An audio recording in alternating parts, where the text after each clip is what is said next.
মাননীয় মুখ্যমন্ত্রী বিশ্রামগঞ্জে একটা প্রথম অনুষ্ঠানে থাকবেন। সেখানে এবং শুধু মুখ্যমন্ত্রী নয়, সারা রাজ্যে যে কোনো সভায় এই যে 72টা মিটিং হচ্ছে, 164টা মিটিং হচ্ছে, কোনো না কোনো মন্ত্রী, কোনো না কোনো বিধায়ক, কোনো না কোনো এমডিসি, জেলা সভাধিপতি বা পঞ্চায়েত সমিতি বা বিএসসি, সকল স্তরের জনপ্রতিনিধিরাও থাকবে। এবং আমি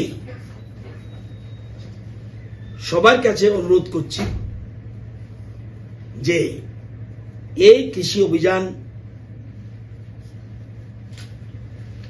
বিকশিত কৃষি সংকল্প অভিযান যেটা, এটাকে সাকসেস করার জন্য দলমত নির্বিশেষে এটাকে সাকসেস করার জন্য, কারণ খাদ্য নিরাপত্তা নিশ্চিত করার জন্য সারা দেশে করা হচ্ছে এবং দিল্লিতে স্পেশাল মিটিং করা হয়েছে এবং যে কোনো একদিন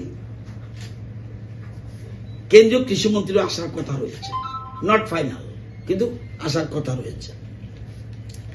এখন প্রশ্ন হলো, কেন এই